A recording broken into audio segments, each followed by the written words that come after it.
Good morning. This is your full moon in Scorpio report for April 29th. Universal time would be April 30th, and you'll see the significance of this in a minute. I don't normally do the full moon and new moon reports, but this transit and this particular set of supporting transits, and I can't tell at this point which one is which. It warrants his own video because this is, well, you'll find out why in a second. It's crazy. Anyways, so one thing I noticed is I was looking at my moon calendar the other day, and I I was reading some material things, and they were talking about the asteroid Chiron. Chiron is the wounded healer. It's all about self-mastery, ascension, core trauma, that you're supposed to heal yourself and help other people to heal also. Uh, huge transit. It came into play April 17th. April 17th, Chiron went into Aries, and that just means that we've got fighting spirit. We're going to be persistent and patient in overcoming this shit, okay? We're sick and tired of it. We need to clean that shit up already. Like I said, karmic cycle is closing, and you're going to find out when in a second here. So, Chiron, what's happening right now as of April 17th is what's called Chiron returns. And that's when Chiron returns to the same place that it was in your natal chart when you were born. Okay, this is for people born between 1968 and 1977. Generally, they're about 50, 51 years old, somewhere around that when Chiron returns. And basically, it's your identity crisis, okay, your midlife crisis, because it's all about releasing that inner pain, okay? You have to master that, self-mastery. You have to experience it and release it to go through it and come out on the other side, ascended. Okay, now there's also a thing with the generational attributes, and since Chiron just went into Aries this month, and it's not leaving until September 25th, okay, it's September 25th, it goes into Pisces. So all the children that are being born right now, they're going to experience issues with identity, okay? They're going to have identity crises. So make sure if you're having a child now, you want to help groom that. You want to help groom that so you can at least give them the tools and guide them so they don't experience this midlife crisis like we are right now, okay? I swear. I was born in 1970, even though I was born like 2 years after Chiron went into Aries back when I was born. Duh.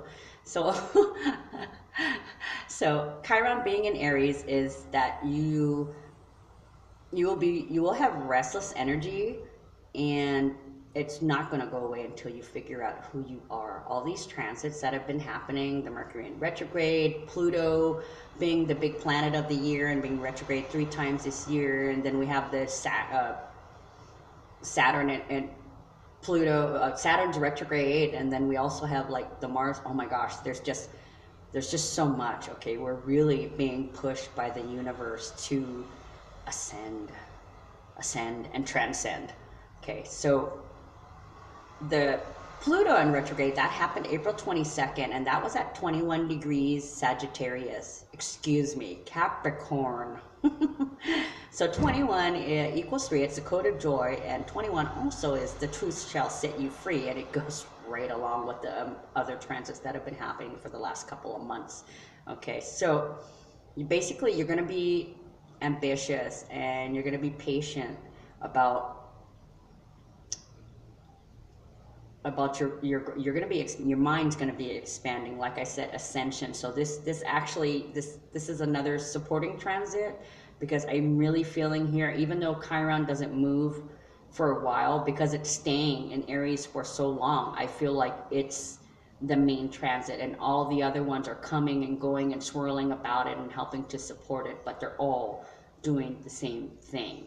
They're all pointing the right way. Okay, so that's for that. And then we have uh, April 29th, we have the full moon in Scorpio at 9 degrees. Okay, let's hear for Scorpio. Whoop, whoop. Anyways, so the date, we have a date code of 11, which is manifestation, and we also have a date code of 8, which is leadership. So we will be manifesting through leadership. We will be making wise decisions that day and exercising self-discipline. We are still having a little bit of issues in terms of compromising and dealing with our boundaries, and I say in relationships, our relationship with ourselves, our relationships and our beliefs with money. These are all things that I think a lot of you have recently found out that these aren't your ideas. These aren't your feelings about money or love. These are things that were ingrained in you that you saw. These are other people's actions. You must purge that, discover who you really are so you can shine in your truth. Okay? And then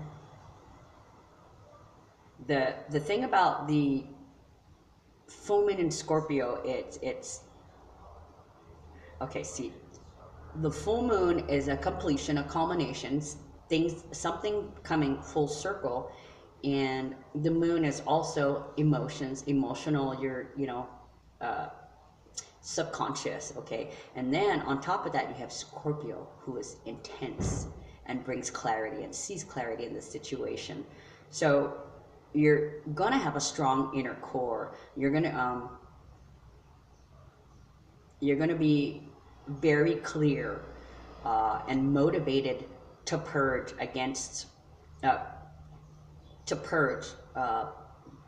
your insecurities. Excuse me, I have to figure out how to word that. Okay, and the fact that it's at 9 degrees is just another confirmation. 9 degrees, culmination, forgiveness, unconditional love, and release. So like I said, you will be motivated to purge.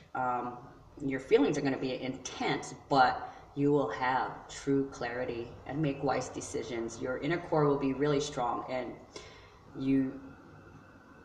you'll be self-reliant. Okay, and on top of that, exactly opposite of the full moon in Scorpio at 9 degrees, we have the sun in Taurus at 9 degrees. Okay, so that's putting a lot of energy inwards. We're going to be devoting a lot of energy to the inner core work for that purge. That's pretty much, they're all supporting transits. It's like I'm trying to say the same thing, but in different ways. And the thing about it is, we have the full moon in Scorpio at 9 degrees. We have the sun in Taurus at 9 degrees. And this happens coincidentally on a date code. Astrologers usually go by universal time. It's like in London or something. I'm not exactly sure what you call it, but basically what it boils down to is when this is happening, it actually happens in the early morning universal time on the date code of 9. So what we have here is a triple 9. It's a triple triad. We are going to be letting go. This is the purge. This is the end. In numerology, the karmic code 999 is ending life cycles. It is complete. The triple triad signifies the completion of this karmic cycle. And you know what happens next? We start our new karmic cycles. I know I've talked about this, that it's coming. Some people are already there, but this is your official notice, okay? Triple threat. It's here. Completion. New karma cycle. All right? All right, so you guys enjoy yourself, behave, and do your work.